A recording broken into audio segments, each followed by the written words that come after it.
Ok. Zambe apambola yo place nyonso zolanda biso. Mungu akubariki mahali kote unatufuata. Bolamu bolingo na Nzambe ezala likolo na yo. Wema na upendo wa Mungu iwe juu yako.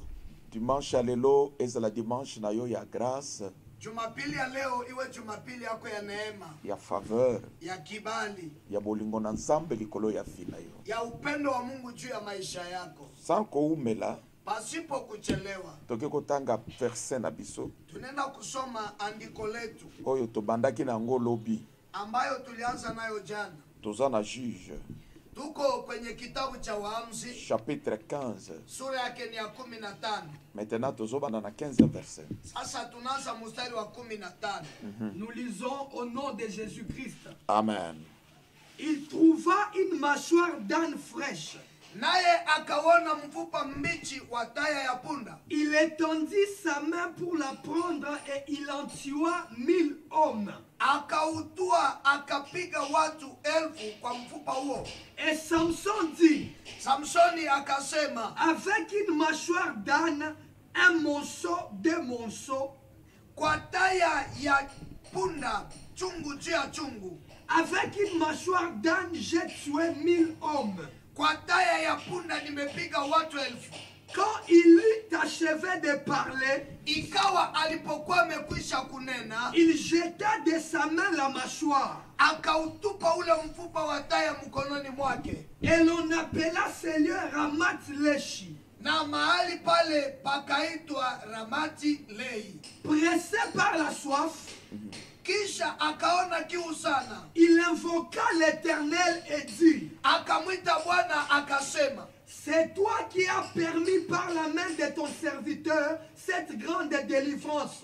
Wewe umetupa wokovu huu kwa mkono wa mtumishi wako. Et maintenant mourrai-je de soif?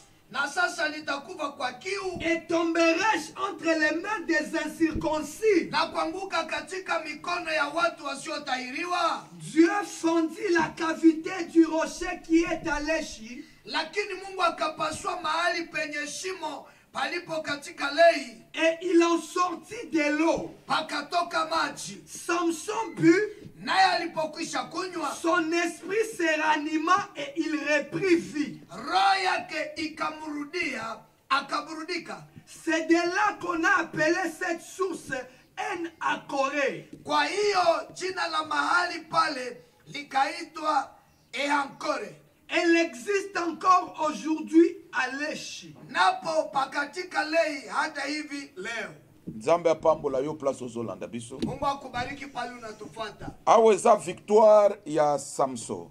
Hapa ni ushindi wa Samson. Et Bible zoloba Samson l'homme de Dieu. Biblia nasema Samson mtumishi wa Mungu. Et Bible zoloba eza histoire moko soko tangi eza vengeance likolo ya vengeance. Biblia inasema kama unasoma Biblia mzuri ni kisasi juu ya kisasi. Bitumbe bandaki pona mwasi. Vita ilianzaka juu ya mwanamke. Et après na kisha basui mwasi ya Samson bapesi mobali mususu. Bakakamata bibi ya Samsoni bakampana kubwana mwingine. Ba Filistin. Wa Filistini. De tangu basali bongo papa ya Samson. Jokati babaki ya Samsoni alifaa vile. Papa bokilo ya Samson. Bamuko ya Samsoni. Azalaki Filistin. Alikuwa Mfilisti. Et Bible zoloba. Na Biblia nasema. Samson asiliki. Samsoni akasiriki. Atumbi bilanga na bango. Akachoma mashamba yao. Et tangu atumbi bilanga na bango. Alipochoma mashamba zao. Bible zoloba ba Filistin pe basiliki. Biblia nasema wa Filisti na wakasiriki. Babomi na mwasi na papa ya mwasi. Bakaua na mwanamuke na babaki ya mwanamuke. Samson lobi na kufutisa bino wango. Samsoni akasema ndawalipisha hayo. E Bible zoloba Samson ake kobota na libanga. Biblia nasema Samsoni akaenda vichama ndani ya mwamba. E ba Filistin ba yeko luka ye. Na ba Filisti bakakia mutafuta. E bele ya ba soda. Bajeshi bengi. Ba yetibisika Samson azali. Bakakia mpaka kwa Samsoni iko. E Bible zoloba ba mona ki Samson te. Na Biblia sema haba kumona Samsoni. Me bandeko na ye. Lakini ba ndugu yake. De ba mi aliaki na ba enemi. Jo bakajiunga na maadui. Bake kozwa Samson place ya zalaki. Bakenda kumkamata Samsoni kwa liku. Balie Samson na basinga. Bakafunga bakafunga Samsoni na kamba. bamemie epai ya bafilistin. Bakampeleka hadi kumaadui. Quelle méchanceté. Ubaya wa aina gani? Koma bandeko ya mutu bakolie ndeko na bango ye moko. Kivipi ndugu za mtu banaweza funga ndugu yao wenyewe? Esoki totei lelo ke eza na bitumba mususu mutu aza na ngoza ya famille batu bazo comprendre bisu te. Na kama tunahubiri leo ya kwamba kuna vita nyingine ambayo ni ya chama mpaka leo watu hawayatukubali. Ekozala bandoko ya famille nde balie libala na yo. Inaweza kuwa ni wachawi wa jamaa ndio wamefunga ndoa yako. Nde balie vi na yo. Ndio wamefunga maisha yako. Nde balie commerce na yo. Ndio wamefunga biashara vyako. E balingi bamema yo devant les Philistins. Na banataka bakupeleke mbele ya Wafilisti. Pour te humilier et pour na kodetruire yo. Ili bakuzalilishe na kukuharibu. Me Bible zoloba. Ila Biblia inasema Samson ayebisi bango. Samsoni akabambi. Bo jire soki bokobomanga te. Muniapie kama hamutaniua. Balobi tokoboma yo te. Akasema hatutakuua. Gloire à Dieu. Sifa kwa Mungu. Malgré kangaki misala na yo. Ijapokuwa balifunga kazi zako. Kangaki biloko na yo. Balifunga vitu yako. Mendengo tikala en vie. Ila kishu libakia mzimu. Elike ezali. Tumaini liko. Bo bakufa elike ezate. Beba likufaka tumaini haliko. Me nyonso azana bomoi. Lakini yeyote aliye hai. Elike ezali. Tumaini liko. E Bible zolo bamemi Samson. Na Biblia sema bakambeba Samson. Singa kangi. Kamba banamufunga. Etangu baini ya Samson bamona kiye. Na maadui wa Samson walipomuona. Yaya babini. Bendo bakacheza. Oyebi parfois. Unajua mara nyingine. Malheur na yo. Ole yako. Ezalaka fete ya baini na yo. Inakuwa karamu ya maadui zao. Ezana batu bazo medite meme na confinement oyo. Puko watu wako wanajifunza hata mwa confinement. Pour que yo obeba. Kusudi wewe uharibiki. Ba détruire vie na yo. Baharibu maisha yako. Ba détruire famille na yo. Baharibu jamaa lako. Ba détruire carrière na yo. Baharibu kazi yako. Bango esengo na bango eza passe na yo. Wao mateso yako ndio furaha yako. Mais carte ke ko changer. Lakini kadi nenda kubadilika. Nazo sambela place ozolanda ngai. Niko naomba kwenye uko nanifuata. Avantage oza nango parce que oyeba nzambe ya solo. Faida yenye uko na ni sababu ulimjua Mungu wa kweli. Avantage oza nango parce que oza un homme de prière. Faida uko na ni sababu uko mtu wa maombi. Avantage oza nango parce que elika no zepa nzambe. Faida yenye uko na sababu tumaini yako iko kwa Sambe atikaka batu na yete. Mungu haachili yake walio wake. Balie Samson batu ya Yuda bandeko ya Samson. Bandugu ya Samsoni bakamfunga Samsoni. Bazomema Samson wapi? Bazomema liboso baini na ye. Samsoni banambeba wapi mbele ya maadui zao. Nazoloba. Nasema Soki bazalaka bandeko ya solo. kama gelikuwa bandugu bakweli. Bele bami aliaki sima ya ndeko na bango. Wangelichungaka nyuma ya ndugu yao. Balobi soki koboma, baboma biso nyonso. Basema kama kutua batuue shehe. Soko moni mutu aza lokola moninga. Kama unaona mtu yuko sawa ndugu. Aza lokola un ami. Iko sawa rafiki. Ou bien un frère. Wala ndugu. Na tangu ya pasi. Kwa wakati wa mateso. Azomi bimisa. Iko na jitosha. Ya cet homme là il est suspect. Pendo huyo mtu ni wa kushakia. Mais ndeko na bino azolukama. Lakini ndugu yenu yuko na tafuta. Ba Philistins bazolinga komi evangile kolona. Ba Filisti wataka kujilipiza kisasi. Eza bino te ya ko livrer ye. Haiko jonye bakumupata. Bobengami ko protéger ye. Umeitwa kumkinga. Et Bible lobi bazui Samson. Biblia saba kakamata Samson. Leur héros. Suja wao. Muto nzambe apesa bango. Mtu mwe Mungu aliwapatia. Pour que aya ko délivrer bango. Kusudi akuye kuwakomboa. Kaka na christianisme. Mu Kristo. Na christianisme surtout yo francophone. Zaidi Ukristo ya Kifaransa. Dozo mona. Jo unaona. Batu bango moko bazoboma ba hero na bango. Batu benye banaua masuja wao. Bazo livrer bango moko bato nzambe atomboleli. Bana bapana benye batu be Mungu amebainulia. Boko bota mamile na famille. Munaweza saliwa watu 1000 mchama. Boza na grâce moko te. Lakini hamuna neema. Ezalaka na ba Joseph. Kuna kwa ba Yusuf. Ezalaka na ba Gedeon. Ba Gideoni banakuaka. Bien aimé bato na bazalaka mibale te. Tena wale watu abakwake. Ezalaka na ba Moïse. Kuna kwa kama Musa. Soki obateli héros na yo te. Kama umulinde suja wako. Bien aimé dans le Seigneur. L'ennemi akobate la yete. Adui hata mulinda. L'ennemi azolinga aboma Samson. Adui anataka mwe Samson. Pour que a continue kotia bino na kati ya servitude. Kusudi endelee kubatia muhudumu. Peut-être aza en vie. Pengine kwa mzima. Bozomona lokola azosalela bino eloko te. Unamwona sawa vile abafalie. Yaya batu mususu fo batikala en vie. Pendo pengine bidi babakia basima. Bazala kaka wana. Bakwetu pale. Leur présence. Wepo wao. Ezobakisa valeur. Inaongeza samani. Na groupe na bino na lisanga na bino. Kundi yenu. bien-aimé dans le Seigneur. Pendwa katika Bwana. Bible ezoloba balivre Samson. Biblia inasema akamupanda Samsoni. Etango balivre ye. Wakati balimupanda. Makomi ezoloba Maandiko yanasema banguna basepeli. maadui bakafurahi. Ndenge ozolanda ngai. Kisha kuandikwa. Kamwa likambo ekomelaki yo. Kashida ke kalikupanda. Enemi basepeli. Maadui banafurahi. Bafaux prophète babimeli. Manabii ya bongo batoke. Tosakola. Tulitabiria. Toloba. Tulisema. Bien-aimé dans le Seigneur. Pendwa katika Bwana. Les malheurs atteignent souvent Mara mateso inawapata le juste. wenye haki. Souvent. Mara Mais l'Éternel lakini Bwana l'en délivre toujours. anawakomboa tu. Délivrance ya Zambé ezalaka wana. Ufungulivu wa Mungu inakuwa Mais katika. souvent nous sommes attaqués. Lakini mara tunashambuliwa. Souvent nous sommes oppressés. Mara tunashambuliwa. Souvent les malheurs nous arrivent. Mara ole na Mais tufikia. Nzambe oyo adelivraka. Lakini Mungu anayefungua. Aza Dieu omniprésent. Yeye ni Mungu anayeonekana Et wakati. bien aimé dans le Seigneur. Pendwa katika Bwana. Bible lobi ba ennemi ba sepeli. Biblia inasema adui wakafurahi. Babini. Wakacheza. Basali fete. Wakafanya karamu. Nzambe na lola siliki. Mungu wa mbinguni akashiriki. Baini na yo. Maadui zako Bakosepela. watafurahi. Me kosepela na bango pona pasi na yo. Lakini furaha yao cha mateso yako. Lola ekovanda kimia te. Mbingu haitakaa kimya. Bible lobi. Biblia inasema L'esprit de l'Éternel. Roho wa Bwana Ekiteli Samson. ikamshukia Or que Samson. makomi lobi. Japo maandiko yanasema Sans moi, pasipo mimi vous ne pouvez rien faire. hamwezi chochote. Et Bible zoloba. Na Biblia inasema Avec Dieu, pamoja na Mungu nous ferons des exploits. utafanya maajabu. Et lui, Na yeye il écrasera nos ennemis. atakanyaka maadui zetu. Maintenant, Bible zoloba l'esprit de Dieu. Sasa Biblia inasema roho wa Mungu Elikoloba nzambe na mutu. inataka kusema Mungu na mtu Eza résultat exploit. ni majibu ambayo ni maajabu. Makomi zoloba. Maandiko yanasema Samson atala pembeni. Samsoni angalie pembeni. Samson amoni mashwa. Samsoni akaona mfupa wa Ya kichwa ane oye kufa. ya punda yenye ilikufaka. Aramase yango. Akailokota Etango asimbi yango. na alipoigusa Abundi nango. akapigana Et naye a rapporté victoire. na akapokea ushindi. Bible zoloba a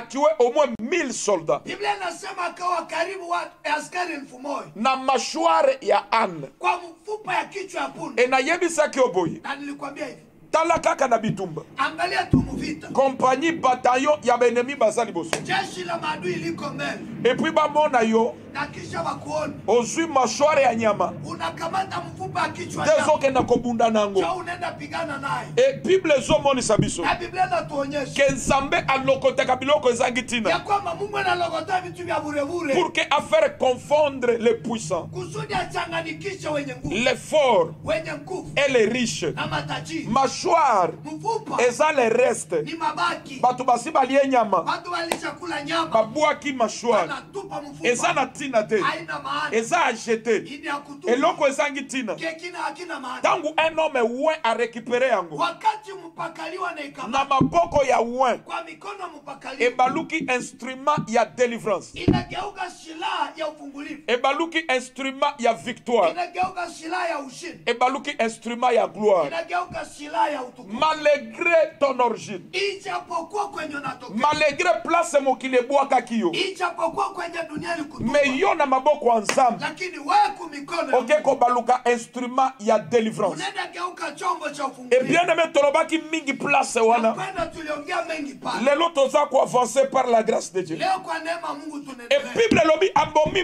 1000 personnes. Biblia inasema akawa watu 1000 Et puis a rapporté na victoire. kisha akapokea ushindi, Et place wana apesi yango kombo. na ile basi akaipatia jina Abengi yango Ramaleshi. akaita Ramati Lehi. Et na kiebre ngi koloba l'auteur de la mâchoire.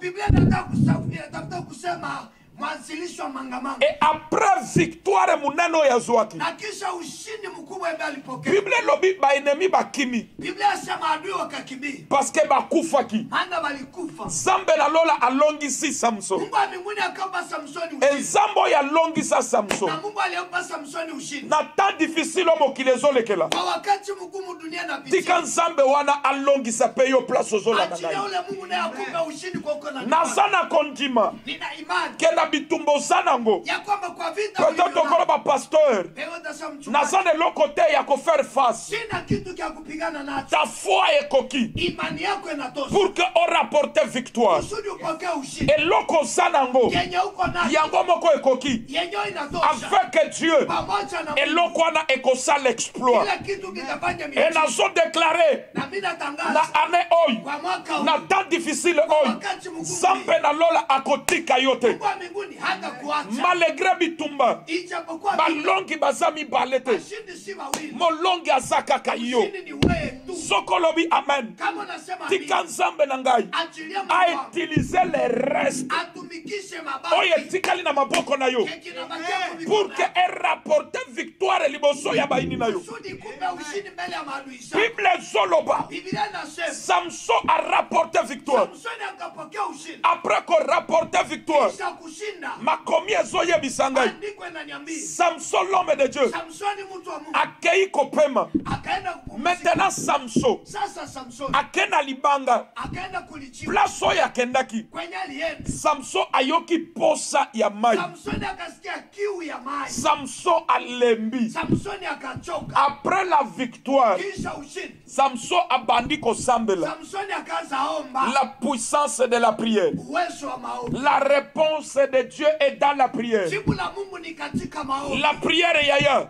Ombi upendo sekele ya balongi siri ya washindi. samson abandi kosambela Samsoni akaanza omba alobi oh Dieu akasema, Mungu, ndenge nini okotika ngai kivipi unaweza niacha nakufa na posa nikupe na kiu ya mai ya maji nasambwisama liboso ya baini na ngai nisalilike mbele ya maadui zangu, après yo kopesa nga une grande victoire kisha wewe kunipa ushindi mkubwa huu. olongisi ngai Umenipa ushindi, obundeli ngai umenipigania, opesi ngai elonga umenipa ushindi, mais après yo kopesa ngai elonga lakini kisha wewe kunipa ushindi. nzambe eske okotika ngai Je, unaweza niacha nakufa na posa ya mai nikupe na kiu ya maji? bible ezoloba Bible inasema mbala moko pale pale libanga ezalaki place wana lichwenye alikuwa pale, libanga wana ekomi fondi ile lichwe kapasuka emai ebimi na libanga na mai ikatoka mulichwe. ebible ezoloba Na Biblia ikasema samson abengi place wana Samsoni anaita ile basi anakore anakore, elingi koloba en hébreu inataka kusema Kiebrania source de celui qui prie chemchemu ya ule mwanaomba ou bien source de celui qui invoque wala chemchemu ule mwanaita. elingi koloba celui qui invoque Sasa mwenye anaita celui qui prie mwenye anaomba moto oyo asambelaka mtu mwanaomba ezalaka na liziba oyo nzambe aprepara mpo na ye unakwaka kisima kia Mungu anatayarisha liziba wana ebimaka na invisible na ile chemchemu inatokea kwa kujulikana. liziba wana ebimaka place ezalaki te Chemchemu inatokea kwenye rocher mlijiwa ezosanda mai inatapika a maji cause ya priere ya mutu sababu ya maombi ya mtu. mutu azosambela Mtu iko naomba ntango azosambela wakati anaomba nzambe azopasola libanga Mungu anapasula lijiwa emai ebimi na libanga mai inatoka e mlijiwa. nazomituna Na mimi najiuliza source oyo hii chemchemu ya celui qui invoque ya mwenye anaita cela veut dire mutu oyo abengaka nzambe kusema anaitaka Mungu ezalaka na source moko inakuwa na chemchemu oyo eza reserve mpo na ye ambayo imeandaliwa juu yake. nazosambela na ane oyo Niko naomba mwaka na huu, bapriere na yo maombi tika zako. source Achilia ya chemchemu mutu oyo ya asambelaka mwenye anaombaka. epimela place ezalaki te Tokea kwenye ikuku. nzambe akotika yo te okufa Mungu atakuacha ukufe. après victoire apesaki yo Kisha ushindi alikufa. nzambe abundeli yo Mungu alikupigania. depuis ebandeli ya ane Tokea mwanzo wa ti mwaka. lelo nzambe alongisi yo après elonga nyonso Kisha ushindi oyo nzambe apesi yo ya Mungu amekupa. akotika yo te Hata kuacha. okufa na posa ya eloko oza nango Kupe na kiu ya yango kufa. nazodeklare na ntongo lelo Anatangaza asubuhi. ntango ozosambela Kisha uko naomba. ta priere Maombi yako. nzambe ake kobimisa source na invisible Wanenda tu se chemchemu emutu kwenye nyonso oyo asambelaka ikuku. Yeyote wanaombaka. ezalaka na source uniquement Unakuwa chemchemu. ya celui qui invoque Ambaye anaandaliwa ule yango mwanadamu. nazoluka le partenaire dans la prière Anaita wasaidizi katika bato maombi. oyo tokoinvoke l'éternel Watu wetu tutaita nabo. pour que source Kusudi chemchemu. source Chemchemu. ya bato oyo basambelaka Yabe wanaombaka. epimela na vi na yo Itokee kwa maisha yako. okokufa na nzala te Hautakufa hautakufa na njaa. okokufa na problème te Hautakufa na shida. maladi wana ekopoma yo te Magonjwa haitakufa. yaya sambela Pendo omba. ezalaka na source ya celui qui invoque Yule ambaye anaomba. quiconque invoquera Yote atakaye- le nom du Seigneur ezalaka na liziba na ye Kuna chemchemu yake. liziba wana Ile chemchemu. desika solution ezobima Hakuna kutokea suluhisho. l'enfant a crié Mtoto akalalamika. na désert Mchango. ange de l'éternel Malaika wa Bwana. ayebisi mama na ye Dieu a écouté Mungu amesikia. kolela ya mwana Kilio cha mtoto. tala pembeni Ona pembeni. bafongoli ya miso Akafungula macho. mai ebimi na sable Mai yanatokea source mchanga. de celui qui invoque Chemchemu ya yule mwanaita. enazomituna Na mimi najiuliza. lipanga wana Ile lichiwa. oyo ebimisa mai Yalitosha maji. na priere ya samson Maombi ya Samsoni. eza libanga nini Lilijiwe gani? est-ce que tokotanga parole de Dieu Je tunasoma neno Exode 17:6 Kutoka 17:6. Exode 17:6 Kutoka 17:6. Exode 17:6 Kutoka 17:6. Exode 17:6, nous lisons au nom de Jésus. Amen. Voici, je me tiendrai devant toi sur les rochers d'Horeb. Tazama nitasimama mbele yako huko juu ya mlima wa jabali la Horebu. Tu frapperas les rochers Nawe utalipiga jabali et il en sortira de l'eau na maji yatatoka, et le peuple boira. watu wapate kunywa. okobeta libanga Utapiga lijiwe, libanga wana ekobimisa mai ile lijiwe itatosha maji e peuple akomela mai na taifa litakunya maji. libanga oyo nalingi nateya yo Ili lijiwe natani kuhubiri, babeta yango baliipigaka ebimisa mai ikatosha maji. koma mai Andika maji. Deutéronome 32:4 Kumbukumbu la Torati 13. oyo eza libanga nini Hii lijiwe ya liboso ebimisi mai ya kwanza ilitosha maji. tanga bible rapidement Soma Biblia kwa haraka. Exode 32:4 Nous lisons au nom de Jésus. Amen. Il est le rocher. Yeye ni mwamba, Ses œuvres sont parfaites, kazi yake ni kamilifu, car toutes ses voies sont justes. maana njia zake zote ni haki. Il est un Dieu fidèle et sans iniquité. Mungu uaminifu asiyekuwa na uovu. Il est juste et droit. Yeye ndiye mwenye haki na adili. ozo sauté 12 jusqu'à 13 Unaruka 12 hadi 13. L'Éternel seul a conduit son peuple. Bwana peke yake ameongoza watu wake, Et il n'y avait avec lui aucun Dieu étranger. wala hapakuwa na Mungu mgeni pamoja naye. Il a fait monter sur les hauteurs du pays. Alimpandisha mahali pa nchi palipoinuka, Et Israël a mangé les fruits des champs. naye akala mazao ya shamba. Il lui a fait sucer le miel du rocher. Alimulisha asali ya mwamba, L'huile qui sort du rocher le plus dur. mafuta ambayo yanatoka ndani ya mwamba ya nguvu. mais landa bible bien Fata Biblia mzuri. soko otangi batexte oyo ya likolo Ukisoma usomisi za juu, okokuta le même rocher utakutana ile lichiwe ebimisa mai itosha mai, ebimisa mafuta ikatosha mafuta, ebimisa miel ikatosha asali. rocher moko wana Ile lichiwe moja, bible ezomonisa biso Biblia inatuonyesha ebimisa mai ilitosha maji, ebimisa mafuta ilitosha mafuta, ebimisa miel ikatosha asali. rocher nini Lichiwe gani? oyo ebimisaka miel Yanatosha asali, ebimisaka mafuta inatosha mafuta, ebimisaka na mai inatosha na maji. soki moto aza na besoin mai Kama mtu uko na kiu ya maji, eza na rocher kuko mwamba. soki oinvoke Kama unaita, eza na source de celui qui invoque kuna chemchemu mwenye anaita, e source wana ebimisaka mai na ile chemchemu inatosha maji. ebimisa mai mpo na bana israela Ilitosha mai kwa wana wa Israeli, ebimisa mai mpo na samson ikatosha mai kwa Samsoni. Deutéronome nombre azoyebisa biso Kumbukumbu la Torati que anatuambia le même rocher kwamba ile lichiwe ebimisa miel ilitosha asali e bato balia na watu le wakakula. même rocher Ile lichiwe ebimisa mafuta ikatosha mafuta. cela veut dire rocher wana Ni kusema ile lichiwe eza na mai iko na mai, eza na mafuta iko na mafuta, eza na miel iko na asali. nazoluka rocher wana Na mimi natafuta ile lichiwe. rocher wana eza wapi Ile lichiwe iko e wapi? rocher wana aza nani Ina ile lichiwe ni nani? est-ce que tokotanga bible s'il vous plaît Je, tunaweza soma andiko 1 tafadhali. Corinthiens 10 4 1 à 4 Wakorintho wa kwanza 10. 1 Corinthiens Wakorintho wa kwanza. 1 Corinthiens 10 Moja wa Korintho 10. premier verset jusqu'à 4 Mstari wa Nous kwanza lisons hadi au nom de Jésus. amen Frères, je ne veux pas que vous ignoriez que nos pères ont tous été sous la nuée, Aha. qu'ils ont tous passé au travers de la mer, qu'ils ont tous été baptisés en Moïse Bango nyonso babatisamaki na Moïse wote walibatizwa na Musa dans la nuée et dans la mer, na kati ya niwe na mai. katika wingu na maji, qu'ils ont tous mangé les mêmes aliments spirituels, Bango nyonso balia biloko wana ya molimo, les aliments spirituels. wote wakala chakula kile kile cha roho. Cela veut dire eza na biloko ya nzoto, Kisha kuko vitu ya kimwili, eza pe na biloko kolia ya mulimo. pia kuna chakula kula kiroho. Avancez papa. et qu'ils ont tous bu les mêmes breuvages spirituels, Bango nyonso bamela mai ya mulimo. Na wote walikunywa maji ya kiroho.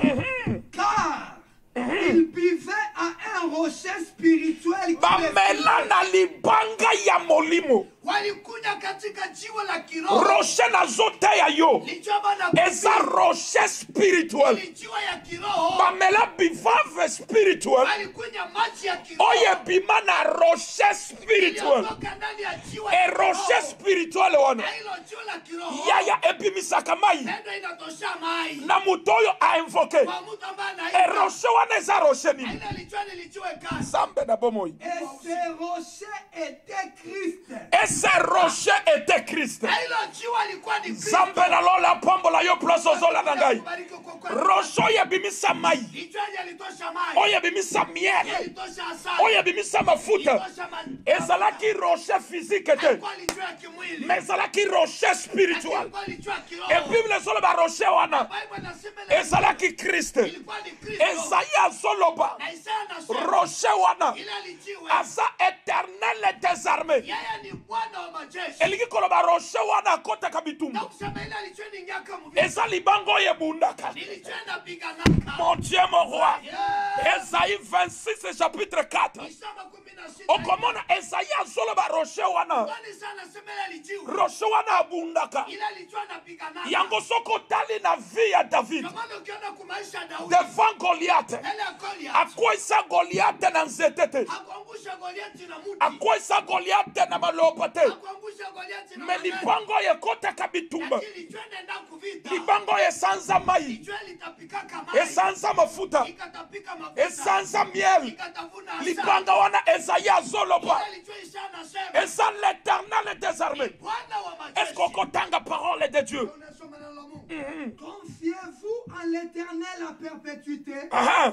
car l'Éternel est le rocher des siècles. ah, azanini. Yani Le nini? Rocher de siècle. Lijiwe ya miaka yote. Et ce qu'on tangi psalmiste. Ukisoma mtunga Zaburi. Azolobake. Anasema Rocher wana. ile lijiwe. Et ça rocher protecteur. Lijiwe linalolinda. Psaume 31, 3e verset jusqu'à 4. Zaburi 31:4 Nous lisons au nom de Jésus. Amen.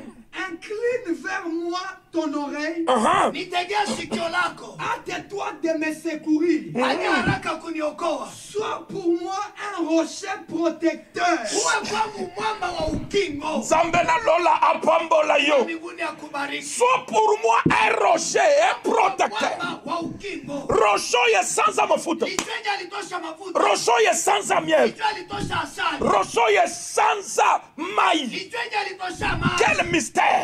Rocher na Bible sur le beza spirituel. Ile lichwenye Biblia inasema ni ya kiroho. Et Rocher wana c'est l'éternel des Ile armées. lichwenye ni Bwana wa majeshi. Rocher wana c'est Jésus-Christ. Ile lichwenye ni Yesu Et Kristo. Rocher wana aza rocher protecteur. Ile lichwenye linalolinda. Et ça rocher ye bate laka. Lichwenye linalindaka. Et ça rocher ye protégaka. Lichwenye linalokinga. Rocher yo batongi barejeta. Jiwe walikataa wajenzi. Rocher yo ba pharisien barejeta. Jiwe ambalo Wafarisayo walikataa. Rocher yo ba sadducée barejeta. Jina ambao Wasadukayo walikataa. Rocher yo ba juif barejeta. Jiwe ambao Wayahudi walikataa. Lelo ekoma principal. Leo imekuwa jiwe kuu. Oyo nyonso akomi apuye na rocher wana. Yote ambayo atajenga kwa hiyo msingi. Malgré les combats, Ijapokuwa vita. malgré les attaques, Ijapokuwa mashambulizi. rocher wana ebatelaka. Ile lijiwe Na linalindaka. pokwa lelo nazomema yo. Jioni ya leo Na nakubeba. tongwa lelo nazomema yo. Asubuhi ya leo Et nakubeba. epai ya rocher protecteur jua linalolinda ake kobatela famille na yo linda jamaa lako, ake kobatela ndaku na yo linda nyumba ake yako, kobatela vie na yo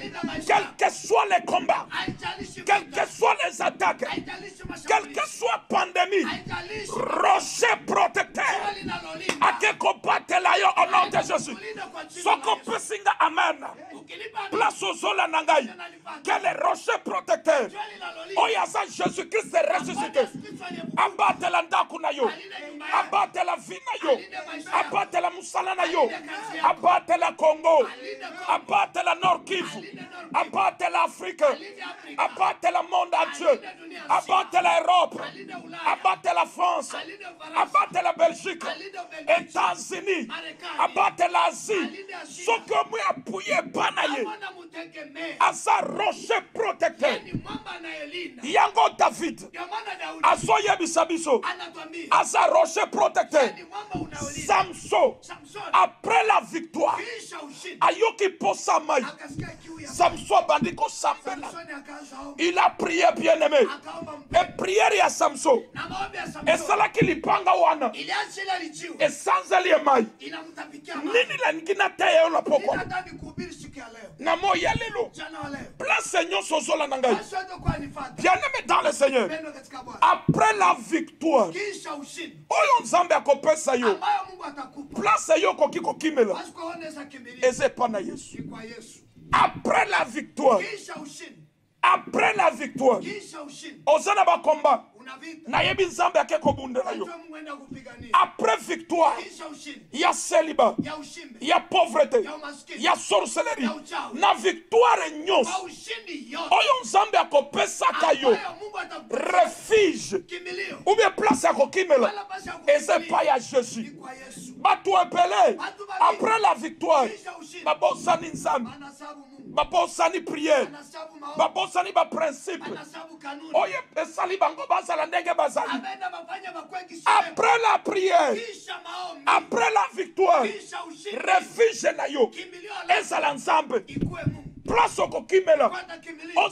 ezala nzambe Ikue Mungu. eloko moko oyebaka te Kitu kimoja uchu wake. victoire nyonso Ushindi yote oyo nzambe apesaka yo ambayo Mungu anakupatia. eza après combat Iko ni kisha vita. ozwi victoire Unapata ushindi ya bénéfice na faida. victoire Ushindi ya mariage ya ndoa. victoire Ushindi sur les péchés kwa ajili ya dhambi. ozwi victoire Unapata ushindi. maintenant victoire wana Sasa ile ushindi. emema yo musika te Isikubebe mbali. emema yo na banganda te Isikubebe mu manganda. emema yo na masanga ya bato te Isikubebe mu makundi kundi ya mais watu. victoire wana Lakini ile ushindi emema yo na prière ikupeleke mu maombi. liboso ya Yesu Mbele ya Yesu. apesa yo mai Akupe maji. apesa yo mafuta Akupe mafuta. abakisela yo mafuta Akuongeze oyo ekopermettre yo Ameenda kuruhusu ya koreprendre force kupata nguvu mpo tena. na koavance avec Dieu Ajili ya kuendelea pamoja. epele basala erreur Wengi walikosea.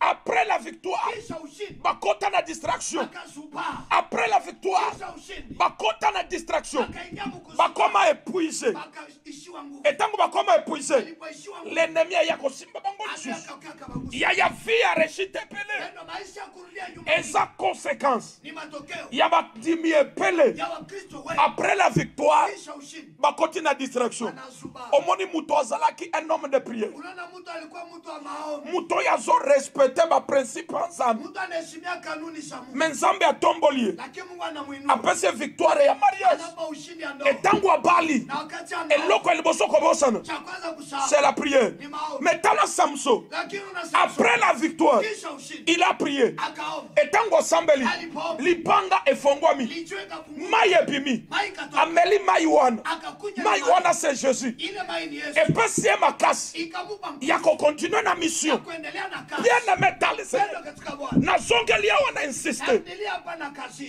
chaque victoire Kila ushindi na maladie mu magonjwa. victoire nyonso Ushindi yote oyo nzambe akopesa ya yo Mungu atakupa. ezongisa yo kaka epa nzambe Ikurudisha tu kwa Mungu. parce que nzambe nde apesi yo Maana Mungu ndiye amekupa. kokima musika te Usikimbie mbali. koloba nanu nakende nasepela Usiseme niende kwa ni furaha. namela nanu Nikunye nakota detente nipumzike. te Hapana. dans chaque victoire Kila ushindi emema yo ta na prière Tupeleke mu maombi. Parce que chaque victoire, Maana kila et ushindi même akabitumba sika, inaleta vita mpya. chaque victoire, Kila ushindi et même akabandoke sika, inaleta wachawi wa wapya. ennemi ya sika, Maadui wapya. voyage za mulai. Safari kwa mrefu. Maintenant, Sasa. eloko kosala, Kenye utafanya. Zambe apesu ya kolia, Mungu amekupa chakula. alongisi yo, Amekupa ushindi. kosala fete te, Usifanye karamu. kota na prière, Ingia mu maombi. kota na prière, Ingia mu maombi. pour que Zambe Kusudi Mungu a remplir yo lisusu. akujaze tena. Zambe Mungu atondisa yo na nguya, akujaze na uwezo. Zambe Mungu aravita ye lisusu, akutie nguvu pour tena. que lobi Kusudi kesho ozwa makasi upate nguvu ya kuavancer avec Dieu, ya kuendelea pamoja. pour rapporter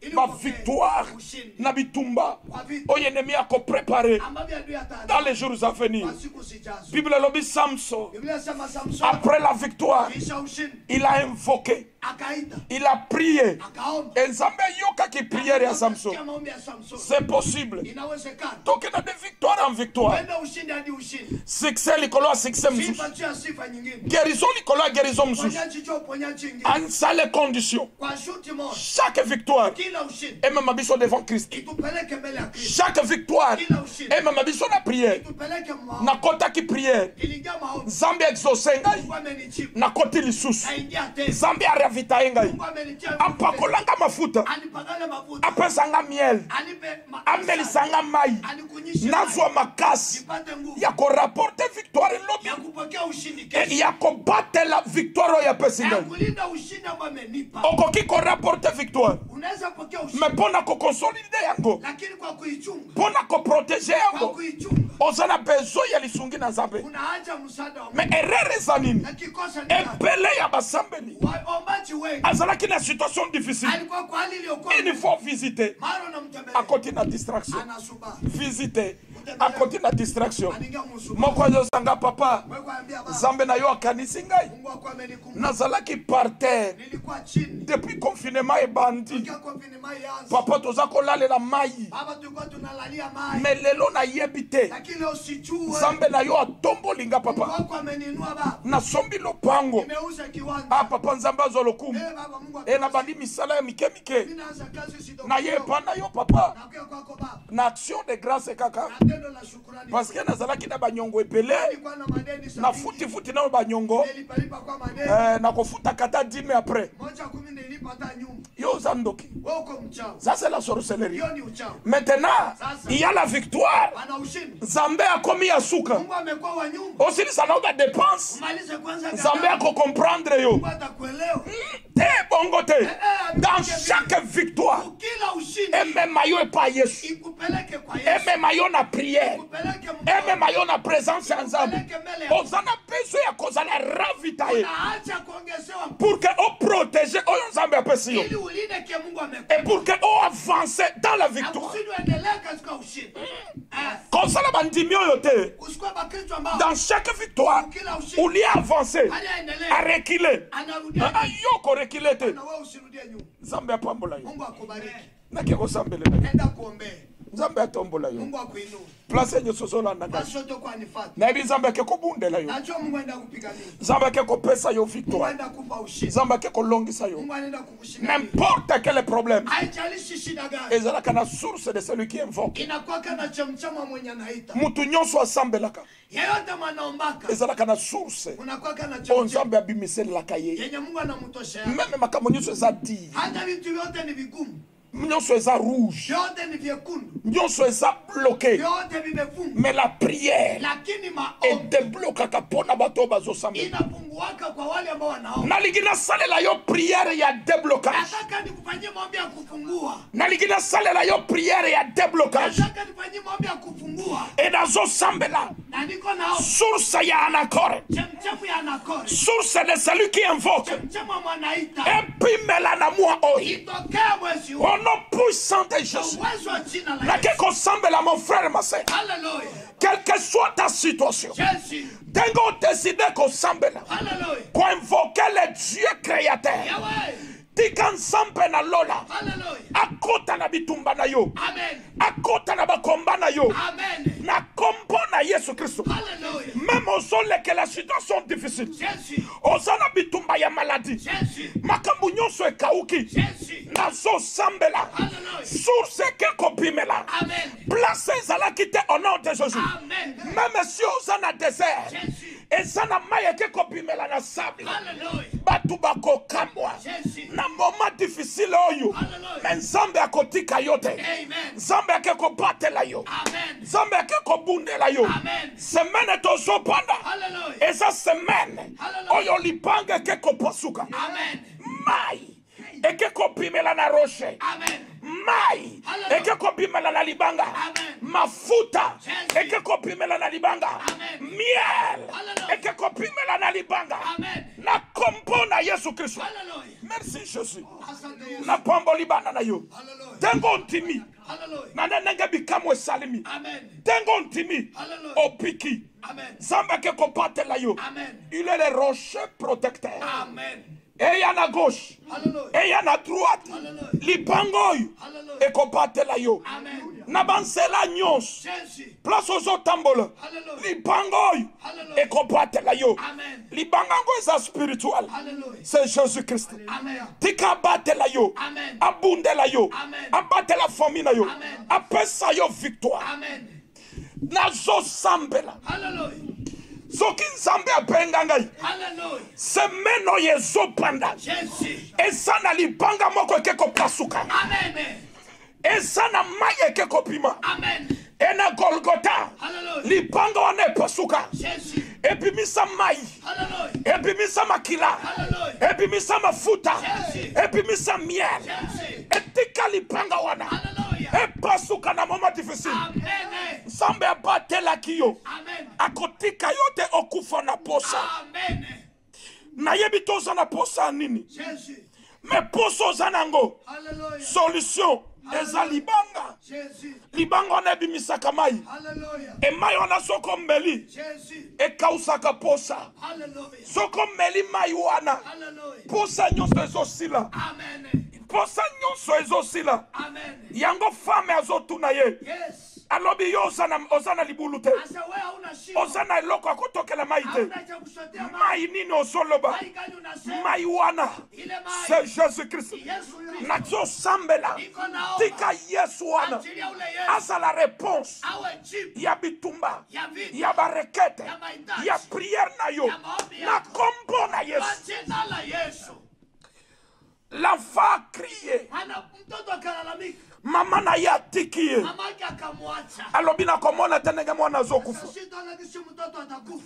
Atiki mwana Acha mtoto. me mwana adeside Lakini mtoto akaamua. alobi na okufa boye te Sema sitakufa hivi. tika nalela. Acha nilie. Mwana agangi Mtoto akalalamika. etango agangi Alipolalamika. Bible ezoloba Biblia inasema lola mbingu eyoki kriya Ismaeli. iliposikia kilio ya Ishmaeli. Tango ayoki kriya Ismaeli, Iliposikia kilio ya Ishmaeli. Nzambe abimisi Mungu akatosha. mai na desert. Mai mchanga. Nayebi te desert nini ozolekela, Jangwa gani unapitia? me ezalaka na source de celui qui invoque. Kuna kwanza mchama mwanahitaji. Tika Nzambe na lola Achilia Mungu wa mbinguni. abimisa mai Atoshe mai. na kati ya desert ozolekela. Jangwa uko unapitia. Bible ezoloba Biblia inasema mwasi moko parmi la femme de prophète, ana mke mmoja miongoni mwa wake wa manabii. parmi ma femme et fils de prophète, Miongoni mwa mabibi ya wana wa manabii. il a crié à Élisée. Akalalamikia Elisha. Etango akriaki, Alipolalamika Élisée ayokaki cri na ye. Elisha akasikia kilio Soki chake. Élisée mutu, Kama Elisha mtu. mais l'homme de Dieu Lakini mtu wa Mungu akoki koyoka mongongo anaweza sikia ya sauti mutu oyo aza na pasi. ya mwenye kombatesi. Etika nsambo yakela likolo mpe na se. Achilia Mungu aliomba mbingu. Ayoka prière na yo na dimanche Asikia lelo. maombi yako kwa ngasi. Ayoka prière na yo mokolo lelo. Asikia maombi yako sikia Et leo. solution epimela. Na jibu itokee. Place au kanela kite. Kwenye ukuwazia. Na kompo na Yesu Kwa Kristo. jina la Yesu Kristo. Amen. Amen. Nzambe apambola yo. Mungu akubariki. Pesa nanga mbote na ndako. Nisalimilie watu wa nyumbani. Tokomonana Tutaonana lobi. kesho siku ya kwanza.